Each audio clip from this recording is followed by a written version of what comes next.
عباس کا پرچم ہے تنظیم حسینی ہے، عباس کا پرچم ہے تنظیم حسینی۔ بسم اللہ الرحمن الرحیم۔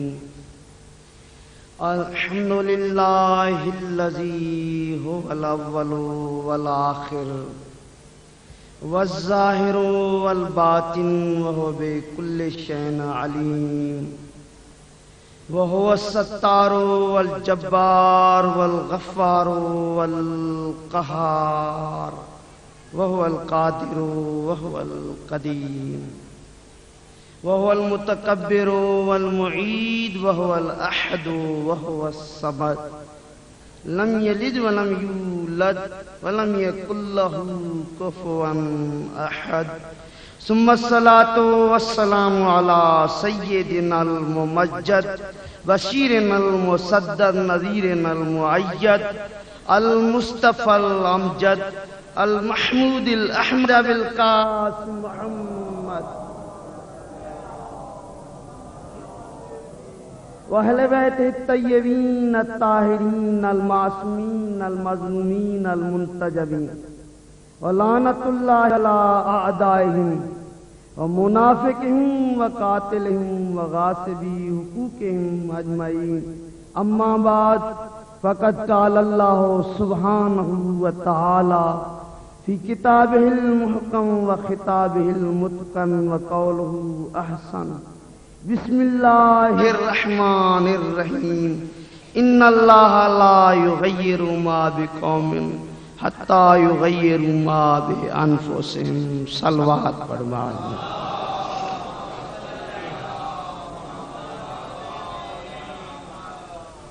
محترم سامعین، خداوند عالم تاں سبین کی شاد و آباد رکھے۔ مکھے پاڻ کي سمجھ میں